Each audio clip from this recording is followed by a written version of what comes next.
Superintendent Doug Carter, Superintendent of the Indiana State Police. The lead investigator on this case now, Bill Dalton, who is the investigative first, also technologies, and available for questions will also be Lieutenant Jim Teely from the Speedway Police Department. At this time, it's my pleasure and honor to introduce to you the Superintendent of the Indiana State Police, Doug Carter. Just from me, very brief comment. The people you see to my right were loved by somebody in 1978, were family members in 1978, and those family members, some of them still remain to this day. So our commitment stands as long-standing and real, that we will continue to address this issue and this violent crime that occurred some 40 years ago. It's a bit ironic to me that we're in the museum today, that this event is being held here today. And I think that's an indication, albeit an unintentional one, of how history continues to define who we are as a profession and as an agency, and as people that are bound and determined to answer questions to you, to eventually bring the people that did this to hand. It certainly would be my hope that eventually we will. The other thing that I think is fascinating from an internal perspective within the ISP is we have members of the agency that are currently here serving as Indiana State Troopers, whose grandfather was a crime scene technician 40 years ago. And what that says to me is that we have had members of the ISP, members of Speedway PD, members of IMPD, IPD at the time, the Johnson County Sheriff's Office, Morgan County Sheriff's Office, and that list can likely go on and on and on, that have died not knowing what occurred to this family 40 years ago. And that's a very real, and frankly to me it's very profound. Technology has come a long ways since 1978. The way in which we communicate has come a long way since 1978. Our relationships are different. Our approach is different. And again, this can't be a 43-minute resolution like it is on television. But it's certainly, we can send the message that we're not going to stop. I don't believe in cold cases necessarily, particularly when we still have to continually have things to do, and we do.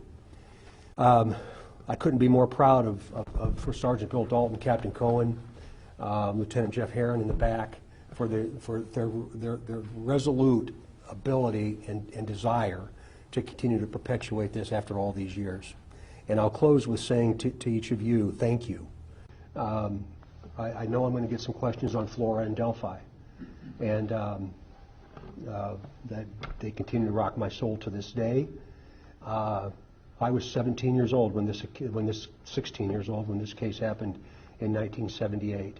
So I have at least an understanding, certainly empathy for the family that survives, and my commitment to them is longstanding and real as it is up in Carroll County.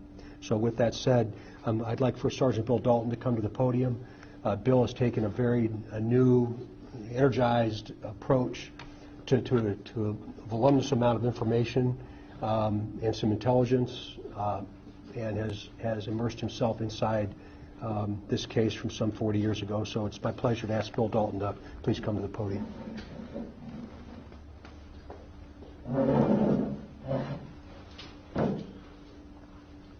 Good morning. I am Bill Dalton. I was assigned investigation. I received this position in February of this year, and in coming in and receiving this position, part of my my responsibilities are to manage cold cases. And this is one, during my time when I was in investigations, this was a case that was previously held by my predecessor, Bill Van, who worked very hard on this case and had it for numerous years. And and it was a case that we discussed briefly in different conversations, but I never really dove into the case with him. And it's not until now that that after his retirement and me assuming the I start the tremendous amount of work that come from the detectives that worked on this case before. The binders you can see, and we bring them over. There are 24 binders on this case, and that's just part of the paperwork associated with this. There are thousands of pages and countless man hours and dedication by numerous detectives over the years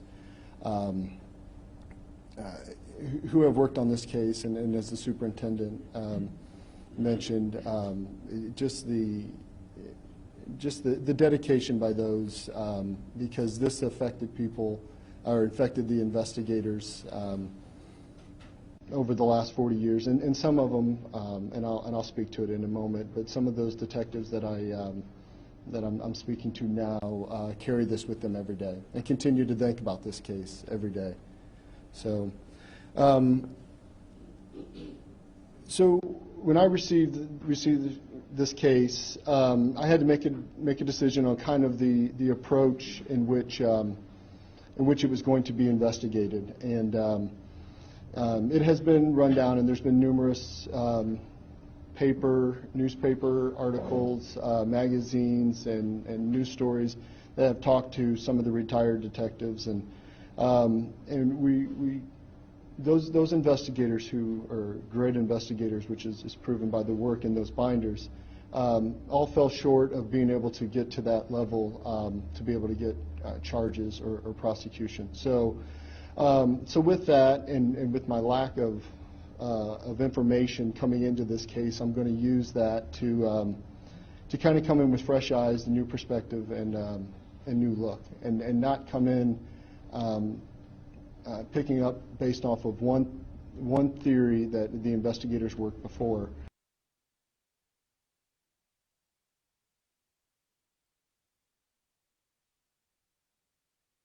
My experience or lack of knowledge and experience on this case to come in with an unbiased look. So with that, and what I've discovered is that I started diving into this case is we're not the only agency that has that this affected or has been working on this. We continue to this day to receive tips called into the Indiana State Police, but the Speedway Police Department continues to receive tips. In 1978, when this case happened, it initially began on November 17th in Speedway, Indiana, and it was originally a missing persons case, and it was the lead agency at that time was Speedway Police Department, and then when it became a homicide investigation. Is when the Indiana State Police became involved. But when it was a missing persons, it was multiple agencies: Speedway Police Department, IPD, Marion County Sheriff's Department. We're all involved. Federal agencies. We're all involved in trying to find these missing persons. So, in this effort and trying to understand. In cooperation, started working with Jim Teeley from the Speedway Police Department to start reviewing and going over and understanding this case report, and to get other agencies information that they've gathered over the course of the years as well. I'm going to talk a little bit over the timeline to give you an idea of what we're doing investigative wise, and with this on the timeline, there's some facts, and a lot of this is well known, and that's what I've discovered. There's a lot of this is in the media or has been printed and reported before, but the timeline, we know there's certain facts to this case, and here are some. At 11 p.m. on November 17, 1978, the Burger Chef was scheduled to close. We know that at 11:21 there was a witness that was behind the Burger Chef who identified the clean-shaven man and the bearded man, which are the pictures that are behind us, and those were the clay busts were created. It was based off of those descriptions. At 12:15, another witness came to the back of the store and noticed that the door was ajar, and went inside, and no one was there. So we know that sometime between 11:21 and 12:15, these 4 victims were abducted from the Burger Chef and taken to rural Johnson County and killed. Another interesting fact that at 4:30 a.m., Jane's car, which was originally at the Burger Chef location, was moved to 15th Street there in Speedway, a little over a mile away from the store, and it was discovered at 4:30 that morning. And it wasn't until November 19th in rural Johnson County, in the area of State Road 37 and 100 North, or I think it's 700 North, there in Stones Crossing Road. Is where the location of the 4 bodies were found. Something that we have not released before, and it's not something that we have done in the past a lot, but I believe could add value to it because it's a unique thing that I'm hoping will generate tips. And what that is, on the poster board there on the far right, there is it's a picture of the knife, and that's actually the murder weapon of one of the victims, and it was broken during the course of the murder. The picture that we have, unfortunately, when you blow it up, it becomes a little grainy. But what makes that knife unique is the fact that the blade is broken off is approximately 4.5 inches long. So what that tells us is that's probably not, actually we know it not to be a pocket knife. So that's not a knife that somebody carried in there. That's a knife that is carried, or most likely carried in a sheath.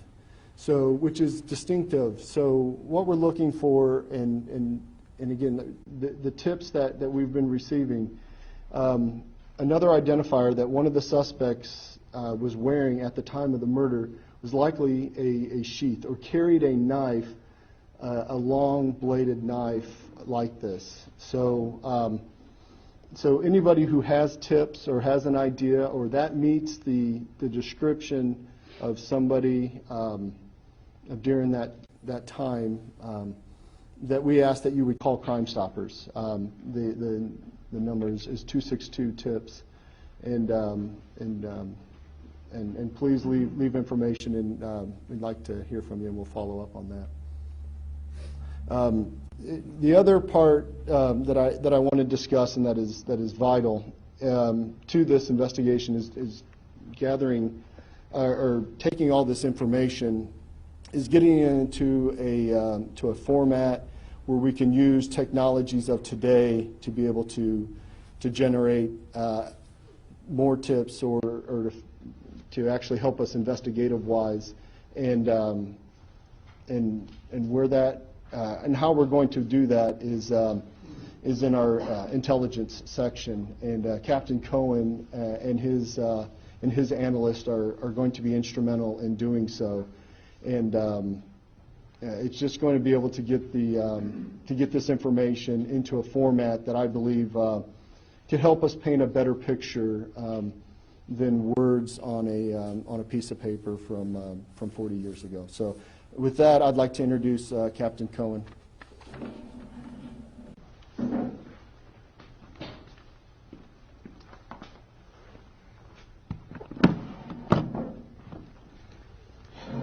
First Sergeant Dalton asked me to talk just a little bit about the work of criminal investigative analysts and what they're doing in this long-term complex investigation. One of the things we're looking at with this is something called unstructured data. Basically what that means is all the evidence, all the information that at this point hundreds of investigators over 4 decades in multiple counties in Indiana, in multiple states around the United States and elsewhere have collected in various forms. How do we bring that together? How do we make meaning out of that? And that's really the work the crime analysts do. Just those 20 plus binders that you see to my right, other pieces of information, talking about unstructured data, there may be leads, there may be information that's impossible for a single investigator or a team of investigators, even reading every word of it, to find the patterns, to find the consistencies, to find the inconsistencies. We're talking about evidence from hundreds of investigators again, including information from handwritten notes from investigators that over the last 40 years have retired. Some have passed. We're talking about information that sometimes is kept on 3x5 note cards, information that is on typewritten sheets of various kinds of formats. And what the crime analysts are doing is using available technology that wasn't available in 1978, wasn't available even 5 years ago, to bring that together, to look for patterns among individuals, to look for sequences of events, to look among various statements and other pieces of evidence. How do they fit together like pieces of a puzzle? And that's really the work that's being done at this particular time, is trying to pull all that information together using terms that many of your viewers have heard, things like machine learning, artificial intelligence. Tools that started for scientific research, for academic research, started for the intelligence community, and now have made their way to be accessible for us to use on these long-term complex investigations. And unfortunately, it still is not at the level of technology of what many viewers have seen on television, where you dump everything into there and then a machine spits out, this is the answer, this is the person you're looking for. There still is a lot of work to be done by investigators, but nonetheless, what we're looking at is the ability to leverage available technologies of 2018 for a crime that occurred in 1978, 40 years ago. A crime that occurred, frankly, 5 years before the Commodore 64 computer came out. And how do we pull that together, not just to pull the information together, but to use other investigative technologies, to use things ranging from facial recognition to other kinds of collation to pull the information together. With that said, I want to go ahead and turn this back over to Captain Burston, and he can, I believe, open this up and see if anyone has any questions for anyone that's here. Thank you, Captain Miller. Prior to opening up for questions, I'm going to invite First Sergeant Dalton to come back up and make a very special introduction of a very brave person that you're going to get to hear from directly. First Sergeant Dalton. Thank you. I would like to introduce Teresa Jeffries. She is the sister of Ruth Shelton, and she'd like to say a few words here today.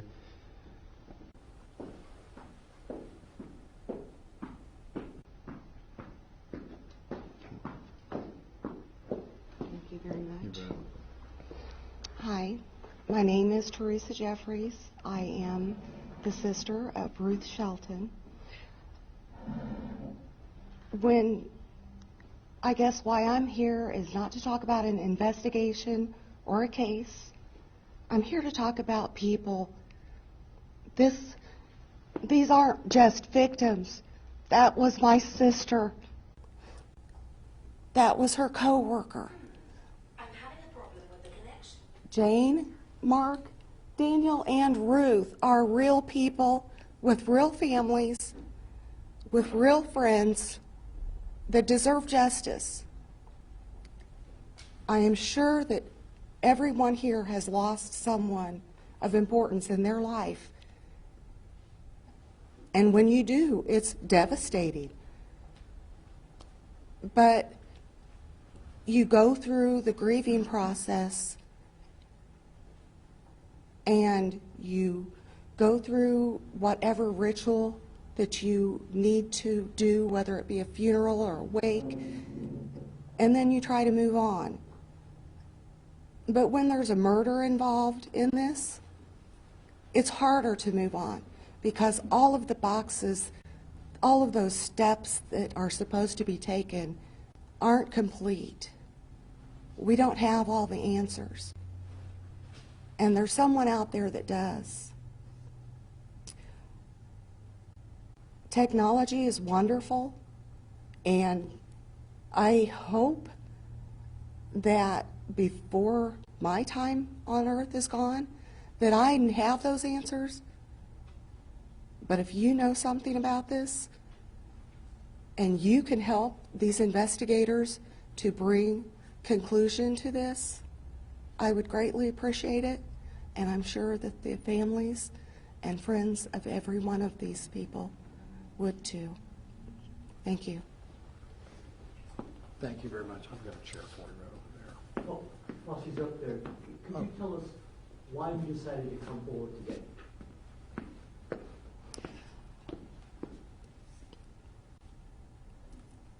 My sister, as I said, is a human being. She may not be alive today, but she's a human being. Everyone grieves in their own way. Some people can bury someone and move on. Some people can't. To me, not wanting to see this through and to know all the answers would feel personally as if that I were saying she wasn't important enough. I'm here today because that I'm standing up for my sister. I'm here today to stand up for all of them and ask that someone come forward and talk. I'm sorry. You did good. That's fine. Excuse me, We'll have an opportunity for more. Thank Just a you. second. At this time, we're going to have availability for individual questions for each of the people that spoke. Superintendent Carter is available just for a few more minutes, so we'll have general questions. If it's directed to a specific person, I'll invite them up. After we are finished, we'll have opportunity for some one-on-ones with Teresa and with the others. Superintendent Carter will be gone. So with that, are there any questions of any of the people that you've heard speak today? The First Sergeant Dalton.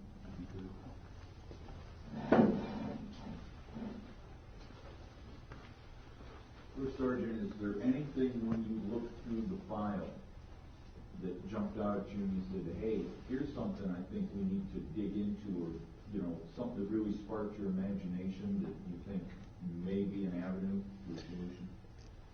Yes, there, not one particular thing, but the evidence. And going through the numerous items that we have into evidence, and with technologies and the abilities that we have today and that continue to improve all the time, I'm excited about the opportunity to test some of the items. So there's many, not one particular one, but I'm looking forward to having different items tested, and with today's technology, numerous items tested over the years, and I mean there's a large binder that has all of the tests and things that were run.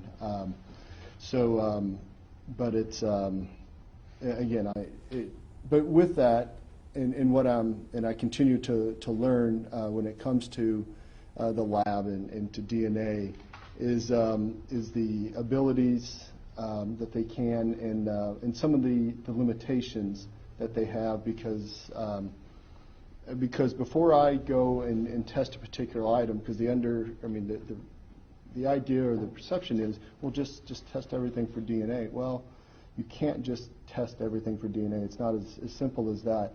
And then with making the decision to test an item for DNA under tests that we currently have, could eliminate it from future testing.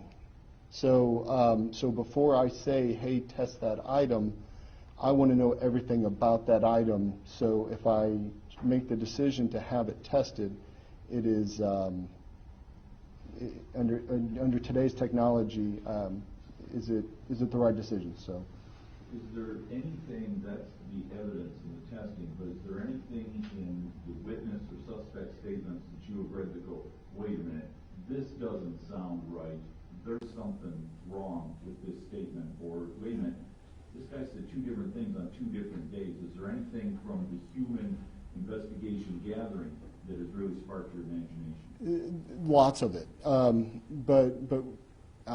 there's lots of interesting readings, lots of of theories and leads and things that were followed up. But with those, I'm not in a position now to be able to speak to whether they are going to go anywhere. That's where I'm working with Captain Cullen and his analyst to be able to paint a better picture, understanding, to be able to put those tips and that information together. In November of 2018, is there anything you can tell the people of Central Indiana that you have? What's your best lead today to try to find who did this? Well, the best lead is, well, I don't know if there's a particular lead. It's a particular approach that the investigators and everybody involved in this team effort is just the ability to put everything into an updated or newer format, perception, and with the tools and technology that we have today to paint a different picture that we didn't have in 1978 or even 1988. 40 years is a long time, especially if somebody's going to do this type of crime. They're probably living the kind of lifestyle that maybe wasn't going to lead them to a long life. Are you chasing a solution, or do you think there are still people out there alive that you can put a case on and bring to justice? I don't have the answer to that. Whether they're alive, I don't have the answer to whether they're alive or not because I don't know names. I don't know who they are.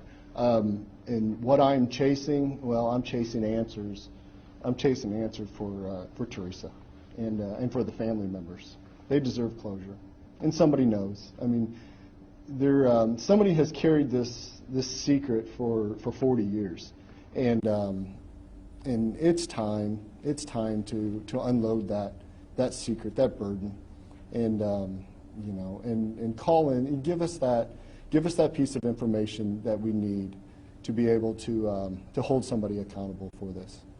We've heard a lot in cold cases across the country recently, and some here in Indiana, like the Tinsley case in Fort Wayne, Yes. where they've used genealogy databases to pinpoint DNA, maybe not even from the suspects themselves, but some relatives who've uploaded their information.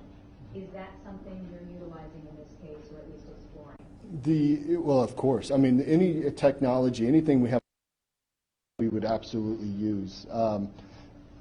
No. I mean, to answer no, we're actively not doing that. Would we? Absolutely, but no. I mean, any tool that's available to us now, we will absolutely use. So considering it, but haven't done it yet? Correct.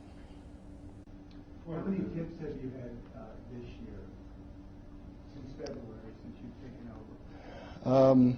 I don't know an exact number. I'd say over a dozen.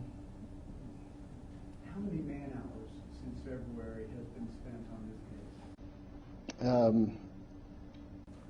I'll jump in on there. That's something we don't calculate. We're asked questions like that all the time, and we're not bean counters. We just put forth the effort, and we do what's necessary to do. And we simply don't track investigations in hours. But What about just Sergeant Dalton's hours? Would you be able to track how many of your own that you spent on it? Well, I mean, I have the hours at work. I manage a group of detectives, and we manage because the cases never stop coming in. So I work on it as much as I can throughout the week, and it's, I mean, admittedly so. It's one of those things. In this case is the type of case, and that I'm I guess a crime nerd that way, or maybe a crime junkie.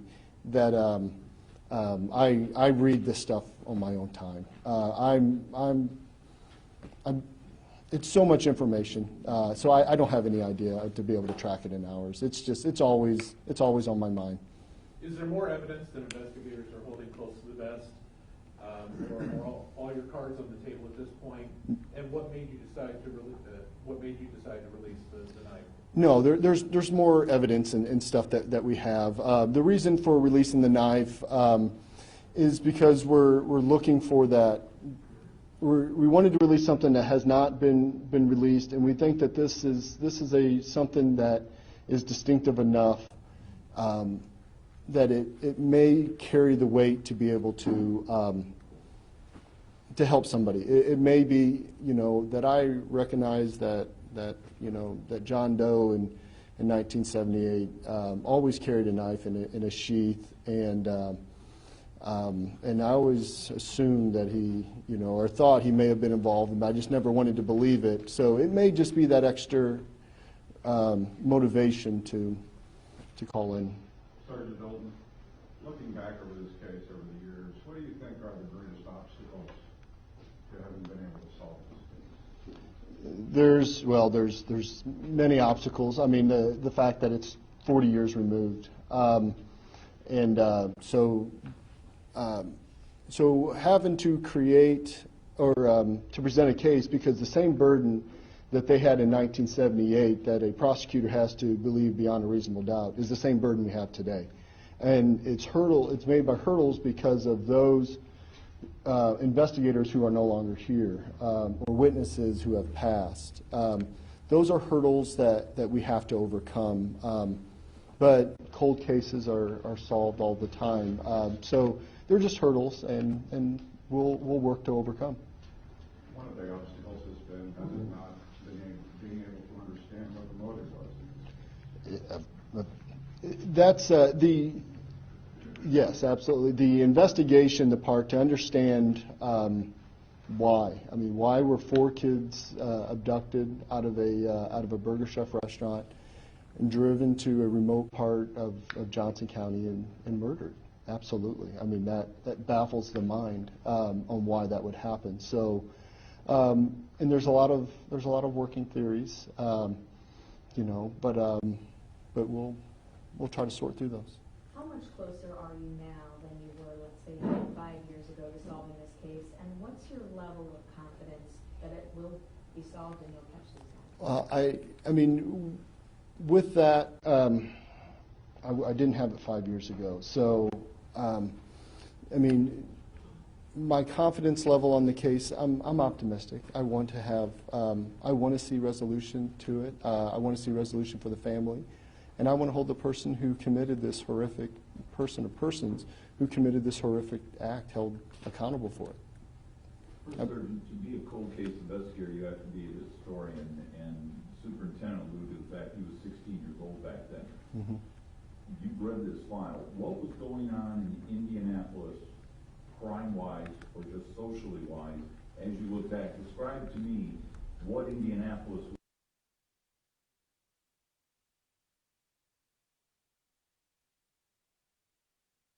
There's a theory that had been worked by the detectives over time. There's a working theory of other robberies, restaurant robberies, specifically Burger Chef, over the course of the time. So those are different theories that were worked. So, and is that a possibility? Yes, it absolutely is. But it's something that we'll look into. But I mean, there's so many different theories, leads, tips, and information that we have in this, which is why I solicited the help of Captain Cohen and his crew, is to help make sense of this information. And so that's. I hope that answers your question. Do you think now that this crime is connected with a bombing that was around the same time as Speedway, and also the murder of a woman named Julia Cyphers? At this time, I have no reason to believe that they're connected.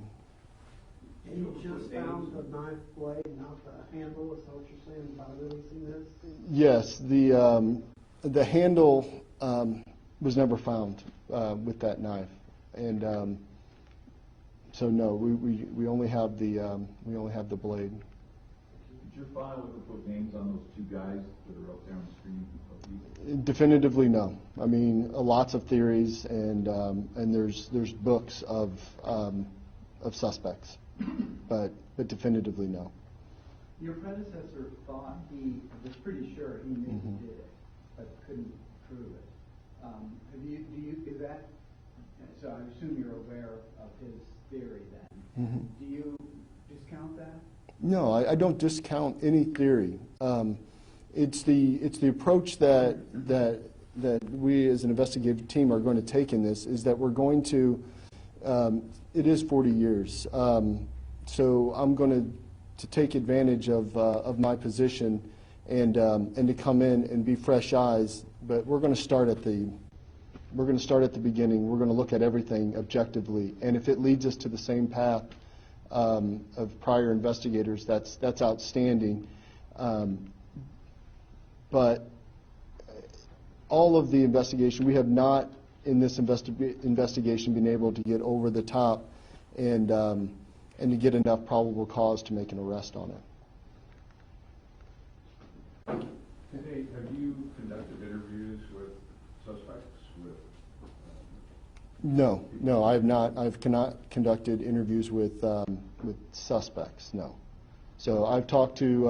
I'm in that intelligence gathering type information now. So no, I'm speaking with former investigators and family members but no, I'm not interviewing suspects at this time. I'm gathering info. If this murder happened today, this happened, right, would there be something that would be different or you would do differently that you think that might help?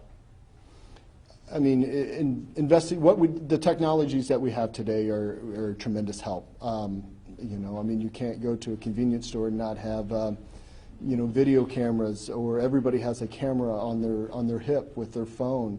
And in 1978, that wasn't the case. I mean, we don't have the videos and the GPSs and the cell phones, so yeah, we have a lot more investigative advantages today than they had in 1978. Would the motive be clear? Would there be something that would stick out to you for a motive if it happened today? You know what I mean? Like we can't speculate. Sure. Yeah. Would you describe this today as a restart? We're starting again and taking it from the top. Is this a new investigation, so to speak, now? We're kind of looking at that approach. Yeah, I mean, yeah, I would consider it kind of a fresh start. Yeah, I haven't looked at that. We're just trying to take an objective new look, and let's start from the beginning, and then let's see where it takes us with the advantages of technology that we have today. What do you hope to accomplish from this press conference, bringing this up today in the public? Word of mouth, and discussion. It's easy to keep a 40-year-old secret if nobody talks about it. But if it becomes the topic or the point of discussion, and everybody is talking about the Burger Chef murders again, then holding that secret becomes a little bit more difficult. And we're hoping that this press conference, the release of new information, will generate that conversation. And Superintendent Carter had some comments made specific to that. yes. This is just my opinion based on a simple mind, but this case is going to be solved because of you. I would crawl with on my hands and knees to help Bill Dalton or Chuck Cohen, Speedway, wherever that might be, but 40 years. We communicate differently. I appreciated the question earlier. We communicate differently now than we ever have before, and likely better than we ever have before. And the notion that there's a secret out there is only good if one person is no longer with us. So somebody that knows something about this is going to watch what you all do today. There's no doubt in my mind about that. And I was sitting listening to Bill explain the notion of this knife, and I'm going back in my mind to those days in the late 1970s. And if I'm thinking about an individual or a person, all of a sudden, my gosh, that's right. That person actually had a sheath that he or she would always wear on their belt. I never thought it was them, but man, oh man, that triggers some thoughts from those days. That's what we owe to this family. That's what we owe to this family. If the murderer is deceased, fine. If the murderer is not deceased, then if you're carrying that burden, you have to come forward. You have to come forward and talk about it. Imagine the relief that will be taken away from you. So this is likely going to be solved through technology and science, but most importantly is human intelligence. And that human intelligence comes from what you're doing for us today. So again, you've heard me say this to you all before, but I really, truly do appreciate the time, because I know there's a lot happening around Indianapolis and up in Hamilton County today. But for you guys to be here is a really big deal, and I'm very, very grateful. I have a question for We'll take 2 more questions. This is number 1. Previously, there have been offers of immunity for people not directly involved, but maybe who had knowledge or were involved in some way.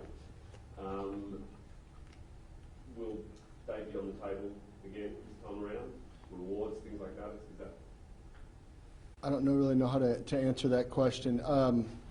Speculation. Yeah, I'm just saying in the past that people who were involved in the crimes but not directly responsible for the murders were offered immunity from prosecution for their information. Will that happen this time around to incentivise people who may be sitting on that 40-year-old secret that you talk about? Yeah, the Crime Stoppers. I mean, you can report tips and information anonymously through Crime Stoppers. So if somebody has that information, And receive a cash reward. Yeah, absolutely. Is the best way to do that is through Crime Stoppers at 262 tips, and you also receive a cash reward for it. For an informant that might have some deep information that maybe requires more than just tip over the phone, will those people be? Well, and you can still leave that information through Crime Stoppers, and then you can relieve contact information if they wish to be contacted. So. If somebody wants to be anonymous in the tip, we will hold them anonymous. Right. If that's your question. Any other questions? I got one more. Last So the question. knife looked like that 40 years ago when you found it? No, the picture was taken out, this picture was taken in 2003. We didn't want to use the picture that was taken immediately after. So this picture was taken in 2003, which is why we couldn't get it the resolution, and when we blow it up and it started to pixel. But yes, that is the actual knife. Thank you. That brings our formal event to a close. As I mentioned, we'll have some brief availability if any of you want to individually speak with any of the speakers. I want to again publicly thank Lieutenant Thiele for making himself available to be here today. If anybody had questions about direct to Speedway, your opportunity to do that would be in our after event. Again, thank you all very much, and this brings us to a close.